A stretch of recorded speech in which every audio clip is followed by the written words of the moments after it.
Hello? Hello, Wink. Yeah. Jeremy Fenech, how are you? Fine, Jeremy. How are you? Great. I can't thank you enough, man. This is a treat, absolute treat to be able to talk to you today. Listen, my pleasure. Not a treat for you, a treat for me. My pleasure. Ladies and gentlemen, I am on the phone with the one, the only Wink Martindale. Hey, Wink, how are you?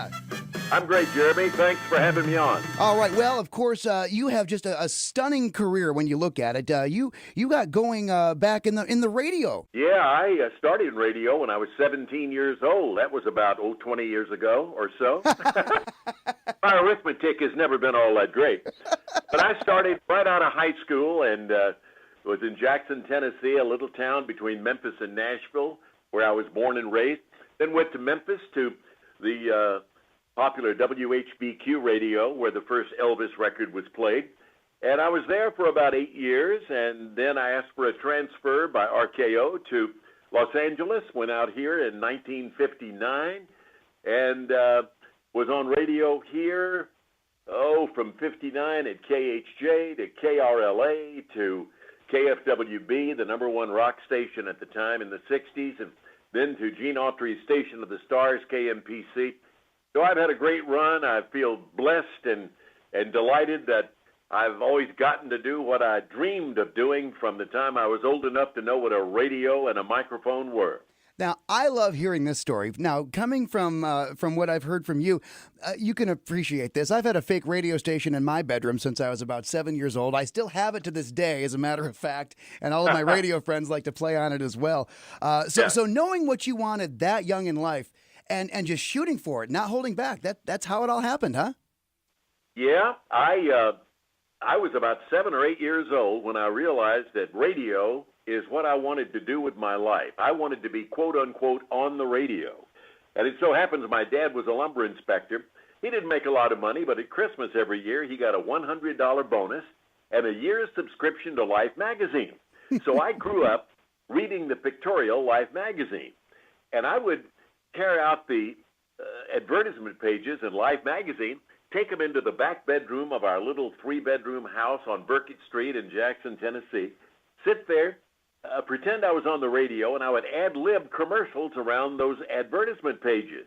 So it helped me to learn how to ad-lib, and hopefully it helped me to learn how to sell. And that's really the way I got started in radio. And, of course, my Sunday school teacher, it helped that he ran the little 250 water there in Jackson, and I pestered him to death till he finally gave me an audition. And he didn't know at the time I was ready to do that audition that I had been practicing for years, sitting in the back bedroom reading Life magazine advertisement pages. So when he sat me down in front of a microphone, a real microphone, and gave me some news copy off the Associated Press wire and a couple of commercials to read, I went through those like Grant going through Richmond. And he was shocked. He said, "You come down here tomorrow. The mayor will be here." The mayor happened to own the station. He said, "The mayor will be here, and if you knock his socks off like you did me, then you'll get a job." So I couldn't wait to get out of school the next day. And I rushed down to the radio station, did the same thing for the mayor, and he hired me for for $25 a week. And that was my beginning in radio. Wow.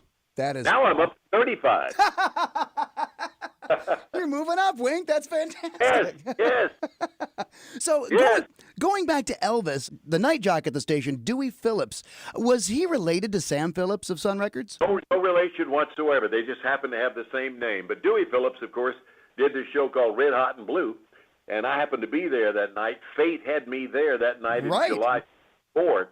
When Sam walked in, Dewey had 60% of the audience at night. Wow. In 1954, he was playing black music for white kids in those days. That was when kids were really getting into what we call race music or rhythm and blues music in those days. Sure. They were saying goodbye to Perry Como and Joe Stafford and all that vanilla music that I had to play in the morning. And they were getting into rhythm and blues. Right. Sam Phillips walked in that night with an acetate he had just cut that day with a truck-driving singer named Elvis Presley, worked for Crown Electric Company, studying to be an electrician, as a matter of fact. Wow. Sam walked in with this acetate that he had cut that afternoon with Elvis. Well, that's all right, Mama. Dewey put it on the air. Switchboard lit up. He played it 7 times in a row, and I happened to be there that night. I walked into the control room, saw all of the commotion and the excitement, and Sam happened to have Gladys and Vernon's telephone number, and I was the one designated to call Gladys and find out where Elvis was, because Dewey wanted EP to come down to the radio station, naturally. He wanted to put him on the air. So I called, and Gladys and Vernon were listening. They were hearing the excitement. And she said, well, he was so nervous about his record being played for the first time, he went to see a double feature. He's at the Suzors Theater over on Western Street. So they got in their truck. They went down, walked up and down the dark aisle. Here's Elvis sitting all by himself in the movie theater watching a Western. They whispered to him about the excitement.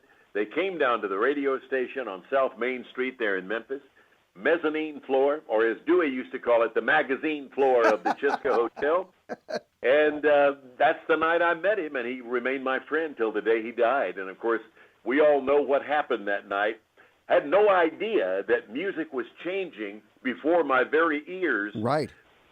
Music changed that night and was never the same again, Jeremy. Oh, wow. Wow. Now, speaking of music, it may be a spoken word song, but you had a top 10 hit yourself on the Billboard Hot 100 with the Deck of Cards.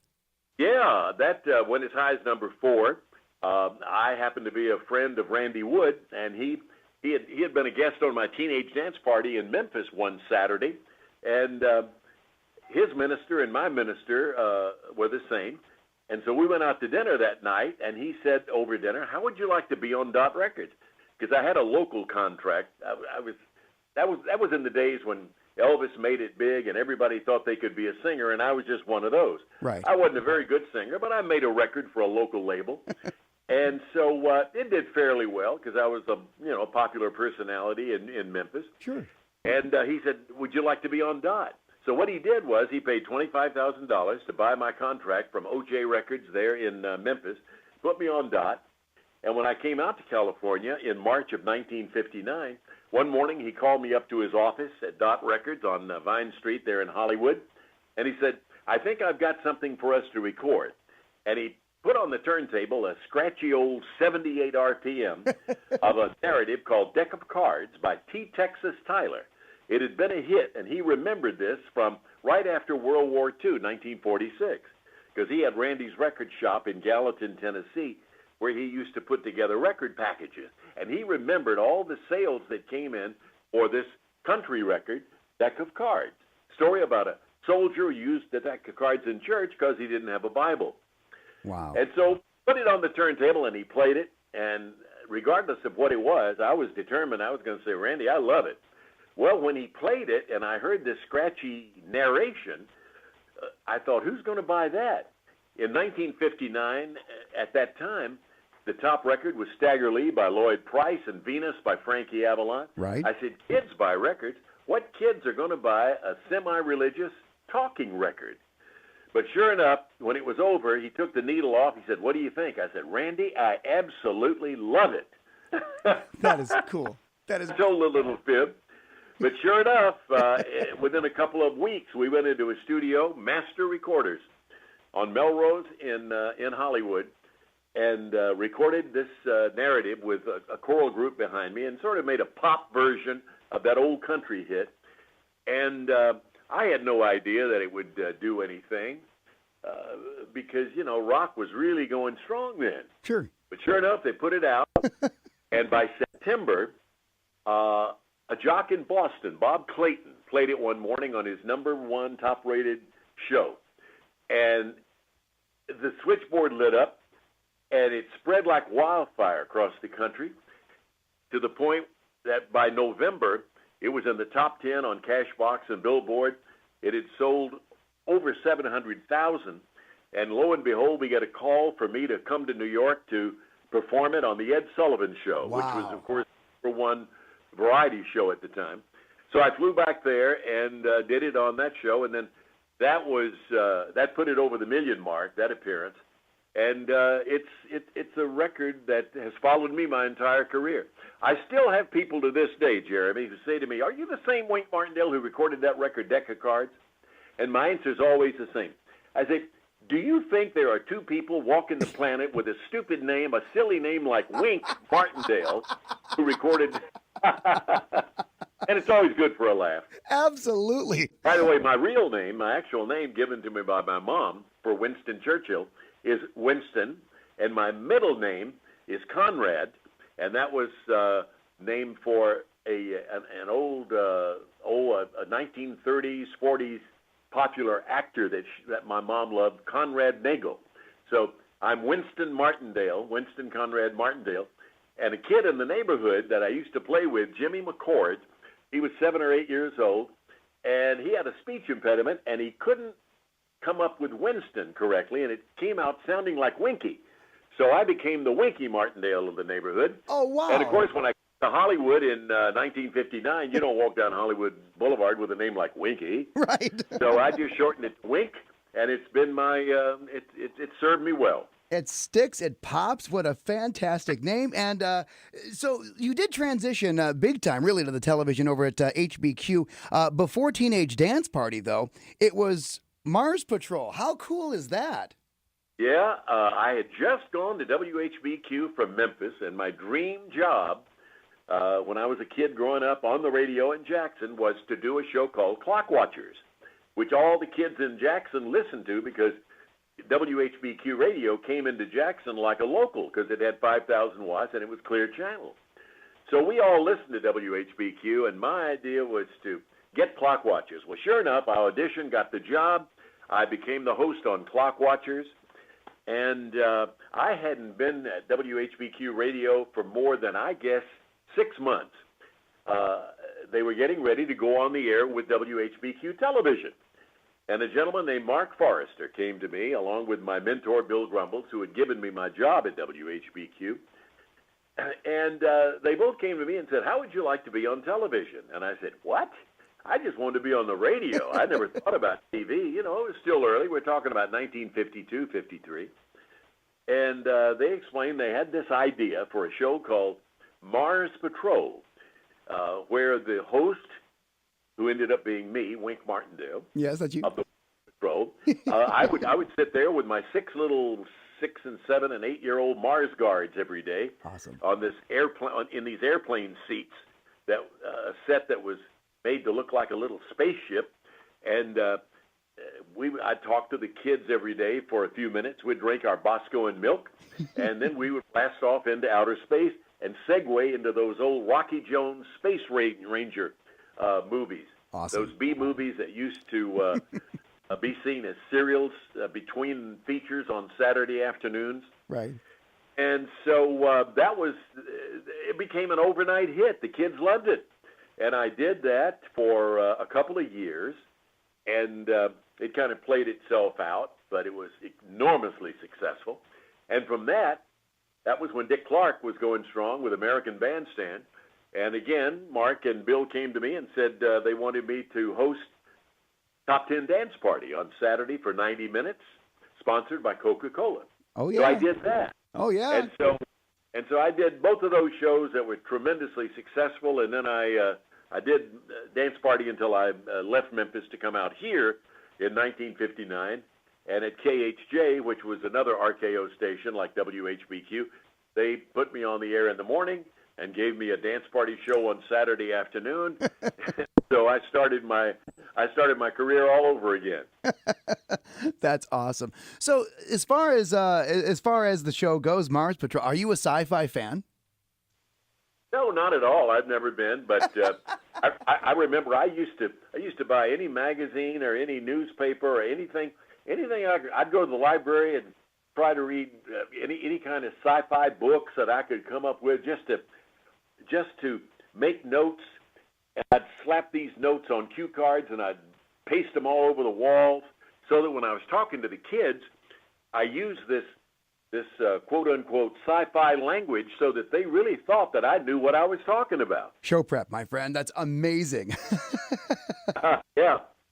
So you really got into the game show scene with What's That Song, Words and Music. How are you at music trivia?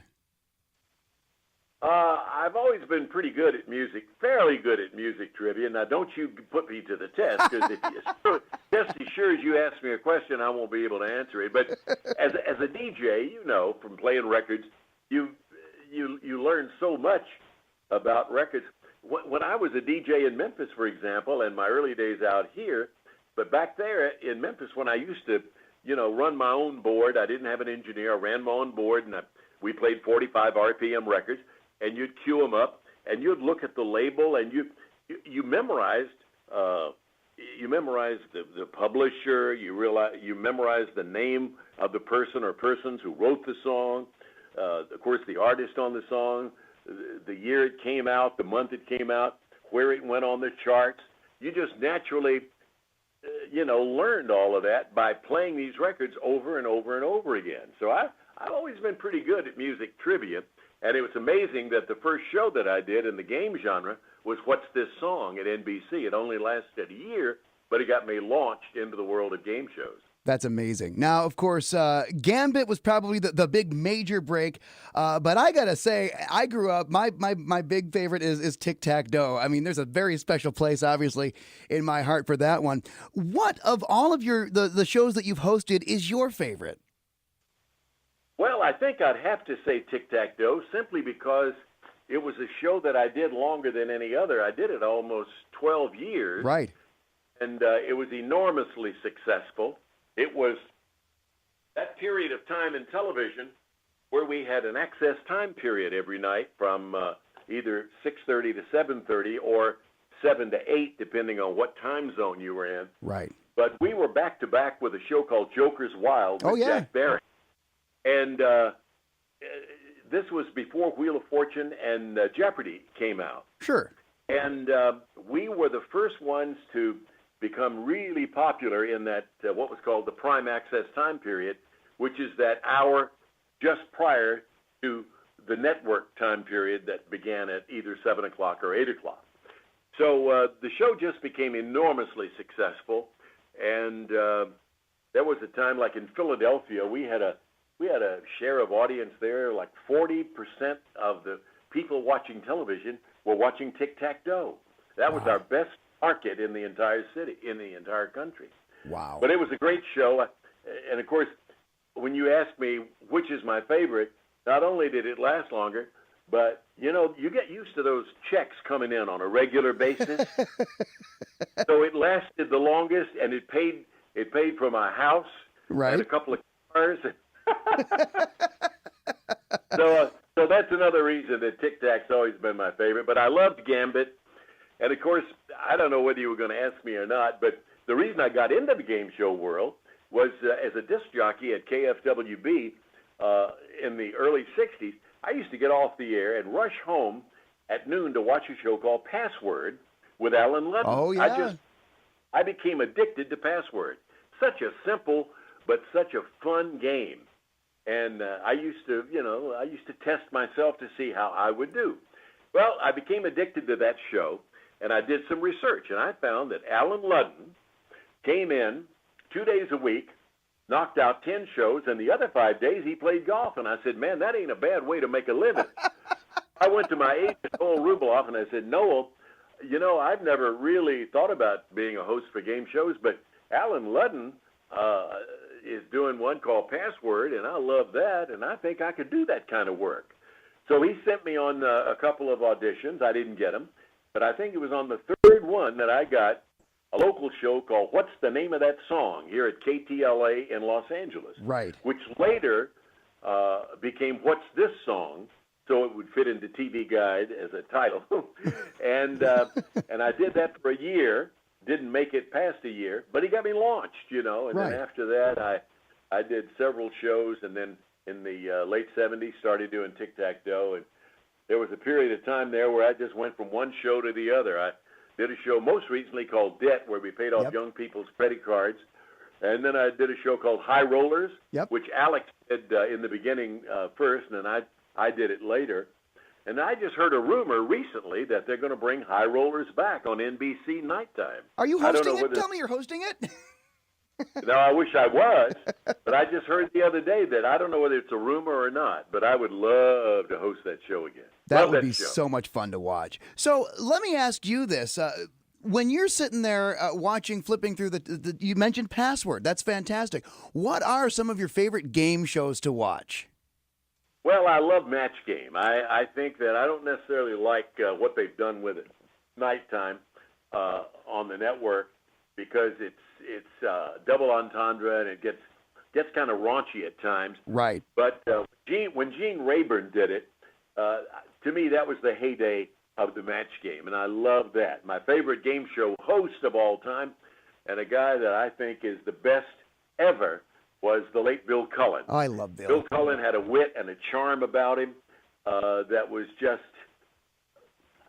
fantastic. Of course, people like Bob Barker and Alex Trebek and Pat Sajak, they all have their own qualities, but Bill Cullen could do it all. And doggone it, if it hadn't been for those cigarettes, Right. he used to smoke 3 packs a day, and that's what took him out. Oh, But wow. if it hadn't been cigarettes, hopefully he'd still be around hosting game shows. Boy. But I like the game and several other shows. I love Jeopardy. I think Jeopardy is probably the best idea for a game show ever. I'll give you the answer. You give me the question. I mean, how do you beat that? That is awesome. Now, you've worked on a lot of different sets over the years, and that's another thing that I study. I'm a game show geek. Watching the set of Match Game evolve over the years is pretty neat. Family Feud, another one, from the pilot episode to what it is today. Tic-Tac-Toe, in its day, if I'm not mistaken, you guys were ahead of the times. Wasn't Tic-Tac-Toe the first game show to use a computer as part of the game? That's right. We used, in fact, when we first started Tic-Tac-Toe, we did a pilot, and then it sold to, we did a pilot for CBS. And the amazing thing about Tic-Tac-Toe, before I get around to the computer thing, we did this pilot. It got on CBS and was on at 10 o'clock in the morning and only lasted for 13 weeks. And it got canceled. It never found an audience. But the stations that had bought it, the CBS affiliates that had bought it, had also bought what was going to be a syndicated version that would debut in the fall of that same year. So they were locked in September to put Tic-Tac-Toe on as a 5-night-a-week show in that prime access time period. Right. And a lot of station managers and a lot of program directors were pulling their hair out because here they were committed to a lot of money to carry this show called Tic-Tac-Toe, which didn't even make it past 13 weeks on CBS. Uh-oh. But for some reason, God only knows why, I don't, but I've always been delighted that this was true. That show went on in September of that same year after being canceled after 13 weeks on CBS. September it went on the air, and when the first book came out, the first book of ratings for that fall, it went through the roof. Wow. People just got onto it. I don't know whether it was because it was morning or nighttime compared to the morning slot on CBS, but at 6:30 or 7 o'clock at night, we became the thing to watch while people were having dinner. It was amazing. And those shows used those old computers. Each of the numbers, each of the 9 squares were those computers that were the first ones that came out. And they would break down during taping so many times. We had to stop. Oh, yeah, they'd break down, and sometimes we'd have to stop tape for 30, 40 minutes to an hour to replace one computer with another because, they would get hot. Right. And remember, this is the early days. It's not like it is, not like computers today. But it all worked out, and from one season to the next, we kept upgrading the computers so that we didn't have that problem. But in those first couple of 3 years, we constantly had problems with those computers that held those numbers and the words Tic-Tac-Toe, and of course the dragon in the center. The dragon. Oh, I had nightmares about that thing when I was a kid. So What were some of your favorite sets to work on? I mean, like I said, you mentioned that your father was in woodworking. The woodworking on the Tic-Tac-Dough set was just beautiful, just a beautiful set. What were some of your favorite sets to work on? Well, Tic Tac, of course, would be my favorite, but my second favorite, I think one of the best sets ever was the one for High Rollers. That was a cool set. That's where we had all these big electronic numbers, and, you had to knock off numbers to get rid of all the numbers to win on that game. And we had this big crap table with the automatic device where I could bring the dice back in to roll them again. It was just, that was at CBS, and it was just, the set in person was enormous, and it looked enormous on television. Yeah. And the colors were so vivid. It was such a colorful set. So when you ask me what set stands out in my mind of sets that I've done, it would be High Rollers. And on other shows, I think the set for Family Feud to this day is just terrific. It is a fun set. That's another one of my absolute favorites. So here's a fun question. When you're watching Tic-Tac-Dough and you hear that music and the contestants come out, and whether it be Jay Stewart or Charlie O'Donnell is introducing the player, what are you talking about? Was that just some little small talk banter, or? No, just small talk, probably talking about what we're going to say when we actually get on camera and, find out a little bit about them, where they come from. I always looked forward to that period just before we started the game, where I had the opportunity to chat for 20 to 30 seconds. You always want to get into the game, so you never like to take a lot of time, talking to contestants.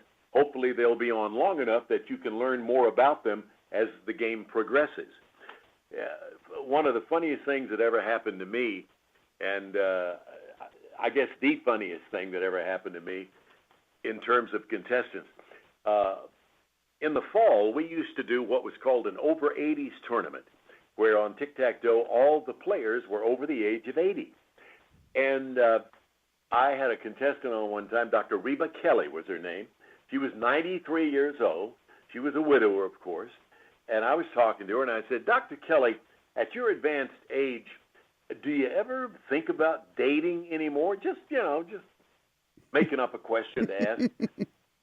And she was ready for me. I don't know whether the producers gave her the answer or whether they knew what I was going to ask her. Sometimes we did plan some questions and answers. But she came back to me. She said, yes, Wink, as a matter of fact, I have 4 boyfriends. I said, really? She said, yes. I get up in the morning with Will Power. I take a walk with Arthur Itis. I come home with Charlie Horse. And I go to bed at night with Ben Gay. Oh, that's delightful. So you've got those contestants definitely have to stick out. Now, on the inverse of that, has there ever been a contestant that you were, I don't know, maybe rooting against? No, never. I was never for or against. You were always just making it go. I was always tried to be as in the middle as possible, because it wouldn't be fair to be for or against a contestant. It was just my job to keep the game rolling, keep the rules straight and erect, and keep the game moving forward to that final minute. So I never. We had one player who was on once. I became a close friend, and still am a friend to this day. Tom McKee was our biggest winner ever on Tic-Tac-Dough. He was on for 47 straight days. I remember that. $317,000 in cash and 8 automobiles. Wow. 8 Buick. He gave one to his missionary brother in Africa, and he took the other 7, sold those, bought himself a Mercedes, and to this day, he still has the personalized license plate back east called Tic Tac. And he still comes out here and plays golf in the fall, and always invites my wife Sandy and me over to join he and his wife for dinner.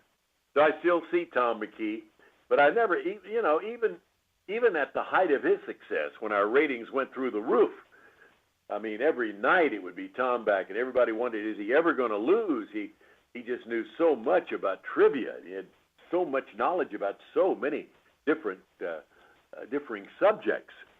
But even at the height when he was popular, and I was hoping he would stay on because our ratings were just going through the roof, I still didn't pull for him. I would ask him, whatever question came up for him was that question, and whatever question came up for his opponent was that question. And finally, he did get beat one night.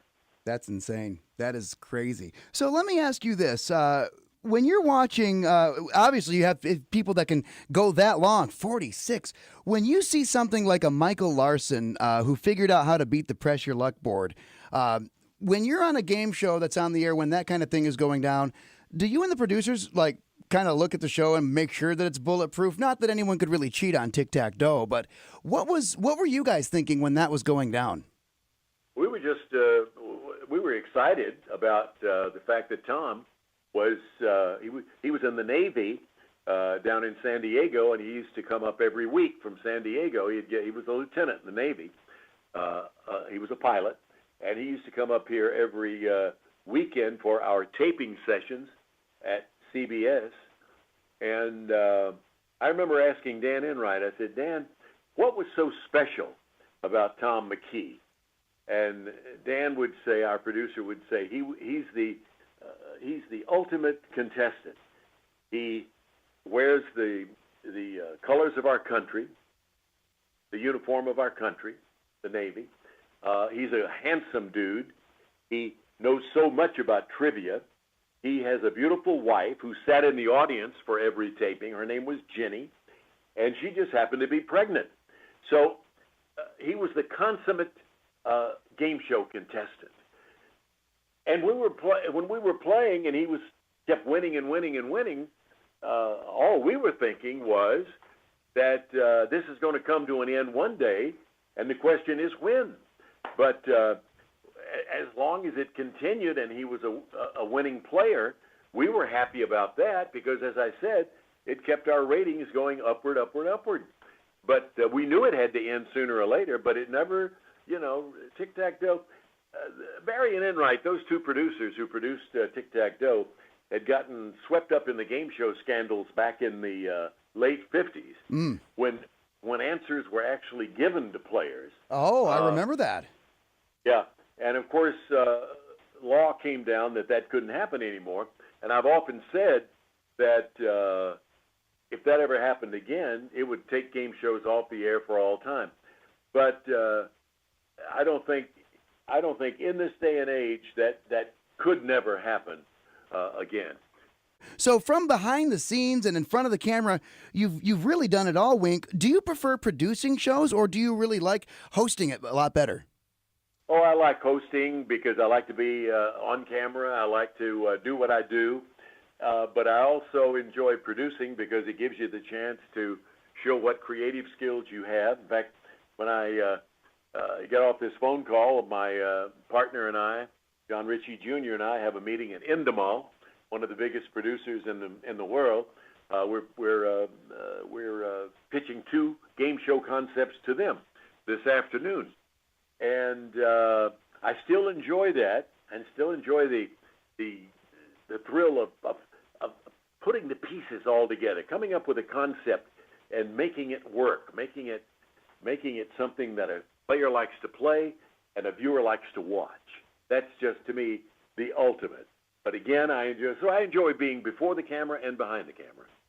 Now, one final question here before I let you get going here. I love Gene Wood. Don't think he got enough credit. Who are some of your favorite game show announcers? And I'm going to give you a few seconds to think about that, Wink.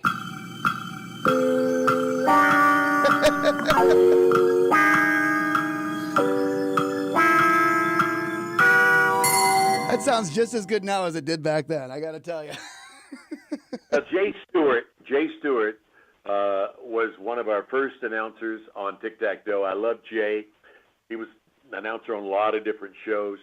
But I think my favorite announcer, from my standpoint, is the guy who used to be Dick Clark's right-hand man on the old American Bandstand. You know who I'm talking about? Oh, it's at the tip of my tongue. Charlie O'Donnell. Yes. Charlie O'Donnell was with us on Tic-Tac-Toe as the announcer longer than anybody else. I remember. this day, we lost him far too soon, but to this day, he still stands out in my mind as being my favorite. Well, I tell you what, Wink, when you sit and look back at the classic game shows back in the day, you see where game shows are now. There's definitely two different types of hosts, and I think you are the beautiful bridge between the two. You know, watching you when I was a child, it was just, you were like part of the family, like the friend that everyone wanted to talk to. You were just very warm, very inviting. And like I said, as starstruck as I was when I first dialed your number here, you're just so inviting and I feel so comfortable talking to you. And I think that really comes through on the camera and why you've been so successful throughout your career. Well, thank you, Jeremy. I appreciate that. Here's the way I look at it. God gave me the opportunity to do something that I wanted to do from the time I was old enough to know what a microphone was. God only knows, what I would have done had I not been a game show host. I think looking back now and knowing how big sports are in today's television world and radio world, mm-hmm. I think that had I known that, I might have gone into sportscasting because I'm a big sports fan. But I feel very blessed. God's been good to me. And I thank him every day for giving me the opportunity to do what I've done for these many years, and also give me the opportunity to continue to do. People ask me now, do you ever think about retiring? And I use an old Art Linkletter line. Somebody asked Art Linkletter that one time, one of my favorites, and of course, one of the greatest of all time. They said, Art, do you ever think about retiring? He said, retire from what? Hell, I'm not tired. And that's the way I feel. I feel so blessed that here I am still straight up and still going strong. And you're sounding great. Real quick, did you ever get to play the Beat the Dragon game? No, I did not. You never got to play. Would you like to? Sure. Well, let's go ahead and shuffle these categories. And you know how it works. We've got the numbers 1 through 9 up on the screen. You get tick and tack, you win. You get 1,000, you win. You don't hit the dragon. Wink, where would you like to go? I'll go top right. Top right, that would be number 3. 400. You're off to a pretty good start. Wink, where would you like to go next? Let's go to the center square. Center square. 150. You're up to 550. Halfway there, just over. What's next? Okay, let's continue that diagonal streak and move to the bottom left. Number 7 for 500, and you did it, Wink. You defeated the dragon, and you made it big. Congratulations. Wouldn't it be embarrassing if Wink Martindale didn't win his own game? I had my fingers crossed that whole time. Where was the dragon, by the way? Let's see. The dragon was hiding under number 2. Top center is where he was hiding that time. That's why I stayed away from number 2. Wink Martindale, you have made my life. Thank you so much. It's such an honor to talk to you. What good advice would you have for somebody who wants to be a game show host one day? Well, I would give the advice to get as much education as possible. I know it's not always possible for everybody to go to college, but the more you learn, the more you know, the more you're going to, I think, be experienced in all phases of life and all subjects. So learn as much as you can, and hopefully it helps to be a people person. I think that if you're a people person, you like people, you're going to do better, and that's about it.